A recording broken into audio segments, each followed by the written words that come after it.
Now to a fascinating legal case. All through Victoria's brutal lockdowns, there was an anonymous person on Twitter leading the cheer squad for Premier Daniel Andrews, known only as PR Guy, but sounding not just, well, in my opinion, a little bit vindictive, but unusually well informed, particularly on the Labor lines of the day.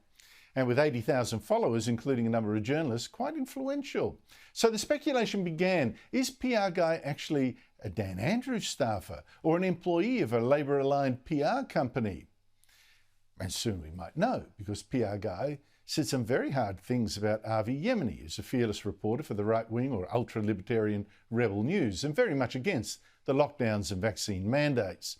Yemini decided to sue PR Guy for defamation, but of course needed to know who it was. So he took Twitter to the federal court, and yesterday the court ordered Twitter to hand over within 14 days the basic subscriber information of PR Guy, including the name and email address connected to the account. And if the name turns out to be false, well, probably you have to go back to Twitter to get and the court to get some more information. Joining me is Avi Yemini. Avi, good to talk to you again. Why are you suing PR Guy? Let's start with that. Well, firstly, a correction there, Andrew. Thanks for having me tonight. But we're actually also getting the full logs of the IP addresses, so I doubt we'll need to go back to Twitter. The reason we're suing them is for defamation.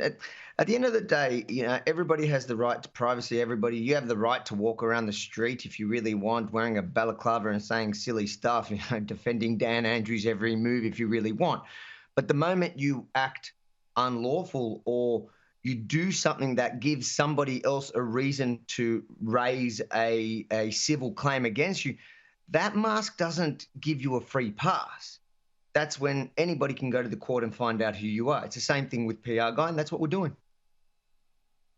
If you're a reputation assassin, then I think you should use your real name. You should stand by your words. That's my opinion anyway. You've long suggested that PR Guy was working for Dan Andrews. PR Guy said the other day he or she actually worked at a coffee shop. Do you believe them? I don't believe most things PR Guy says, but I have a hunch. I'm not going to say who I think it is, but I think it's, if I'm right, it is a big scandal. And look, PR Guy can pretend like they're not worried. They're clearly worried. If you follow the account, you can see they're not happy. And there's a reason why they've protected their names and they've stayed under a fake thing the whole time. They obviously don't want people to know who they are. So I think there has been a lot of speculation about who and where their funding is from and all those sorts of things. We're going to get to the bottom of it pretty quick. I think they have 13 days now to give us the data. They said they're going to comply. You got to remember, this is orders by consent. I just read a really silly take in The Age, an opinion piece that came out a few hours ago, claiming this is the worst thing, precedence case, setting case. It's absolutely not. It's actually orders by consent because there is so much precedence in Australia that Twitter's Australian law firm looked at it and realised it's not worth their fight, because if they fight it, not only will they have to give it to me at the end of the fight, they'll also be up for costs. Now, in a way, Avi, this does have implications for free speech, really. I mean, if you think, a lot of people feel freer to talk when they're, can hide their real identity and be protected from the consequences. I know you're hot on free speech yourself.